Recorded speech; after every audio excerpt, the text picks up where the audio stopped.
Christians are the most persecuted religious group in the world, and there's more persecution of Christians today than at any point in human history. But you might ask, what does modern persecution even look like? Is it really that bad? Persecution generally doesn't start with beheadings and massacres. It starts in subtle ways, with alienation and discrimination. And when the world is silent, suffering prevails. Alongside Miranda Kahn, J.D. Hayworth welcoming you back to Newsmax Prime. We just saw a scene from the latest video courtesy of the KAIROS Company, raising awareness for the world's persecuted Christians as atrocities against them increase.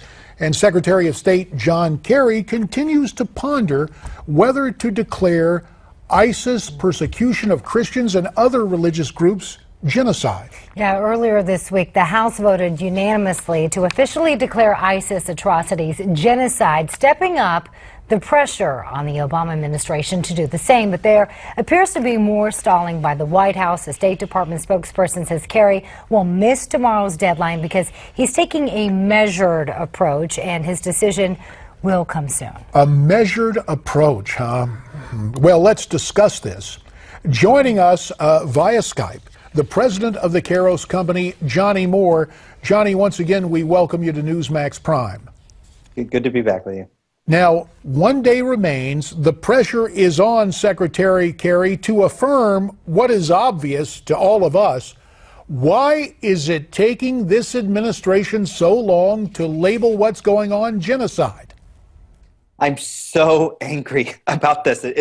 I almost can't contain it. I mean, it is incomprehensible that Secretary of State John Kerry is going to miss a congressionally mandated deadline to make a decision on this issue when it's not a controversial issue. I mean, in this divided country we're living in right now, we had a unanimous vote on Monday. A unanimous vote, 393 to 0 in Congress. This is very, very clear. And John Kerry is risking being a genocide denier, one of the few people in history that will go down as genocide deniers in the face of such an overt atrocity. And I think people ought to be just totally enraged and in awe of the audacity, despite all of these facts, all of these atrocities, the unanimity among congressional leaders and humanitarian leaders, and yet the State Department can't make up their mind. It's ridiculous. Johnnie, in an article on our parent website, Newsmax.com, you wrote that Mother Teresa would not be safe today. Can you explain? Yeah, a week ago, 4 Yemeni nuns, they weren't Yemeni, but they were serving in Yemen. They were in the Order of Mother Teresa. Jihadists show up at this home for the elderly. They kill 16 people, 4 of them nuns. They strapped their hands behind their back before they shot them in the head. These are nuns that they did this to. And we've become so accustomed to these atrocities that it has hardly gotten any attention anywhere in the world. And I really believe that's the case. I believe we're now living in a world where Mother Teresa herself would have to fear for her life. And just like the video that you played moments ago said, these kinds of severe persecution, they don't happen overnight. It's not all of a sudden nuns are being executed, being shot in the head.